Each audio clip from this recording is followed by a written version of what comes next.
Xaçmaz rayon icra hakimiyyətinin başçısı Elnur Rzayev yerli hüquq mühafizə orqanlarının rəhbərləri, şəhid ailələri, qazilər və ictimaiyyət nümayəndələri 27 sentyabr anım günündə Xaçmaz şəhərindəki Şəhidlər Xiyabanını ziyarət ediblər. Rayon icra hakimiyyətinin başçısı Elnur Rzayev xiyabanda alovlanan məşəlin önünə əklil qoyub. Milli qəhrəman Yavər Şahbazovun büstü ziyarət olunub. Xaçmazdan olan bütün şəhidlərin xatirə lövhələri önünə tər qərənfillər düzülüb.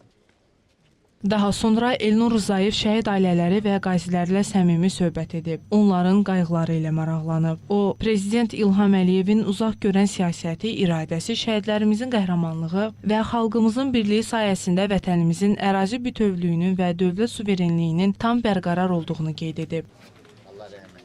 Anım günü ilə əlaqədar saat 12:00-da şəhidlərin əziz xatirəsi bir dəqiqəlik sükutla yad edilib. Nəqliyyat vasitələrinin və piyadaların hərəkəti dayandırılıb. Avtomobillərdən səs siqnalları verilib.